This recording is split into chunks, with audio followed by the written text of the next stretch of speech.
Hare Krishna, I am Rajat Krishna Das and you are welcome to Bhagavad-gétä lesson. In Bhagavad-gétä, Ishvara, the Supreme God, the Supreme Lord, jéva, the living entity, prakrati, the material nature, käla, the eternal time, and karma, the activity, are explained. All these things are explained in Bhagavad-gétä. The material nature is made up of three qualities: mode of goodness, mode of patience, and mode of ignorance. Ishvara, the Supreme Lord, jéva, the living entity, prakrati, the material nature, and time, käla, is eternal. So this material nature, this material world is eternal. It is not false. Although its manifestation is temporary, but it is not false. Some philosophers say that this material nature is false, but it is not true.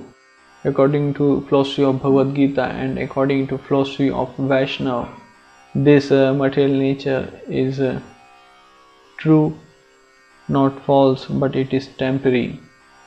It is like clouds across the sky, or like rainy season.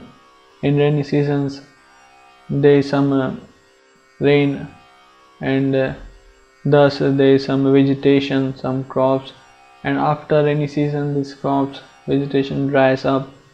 Similarly, this material manifestation, it is for some time, and then again it disappear, and then again it appear, it again manifest, and then unmanifest.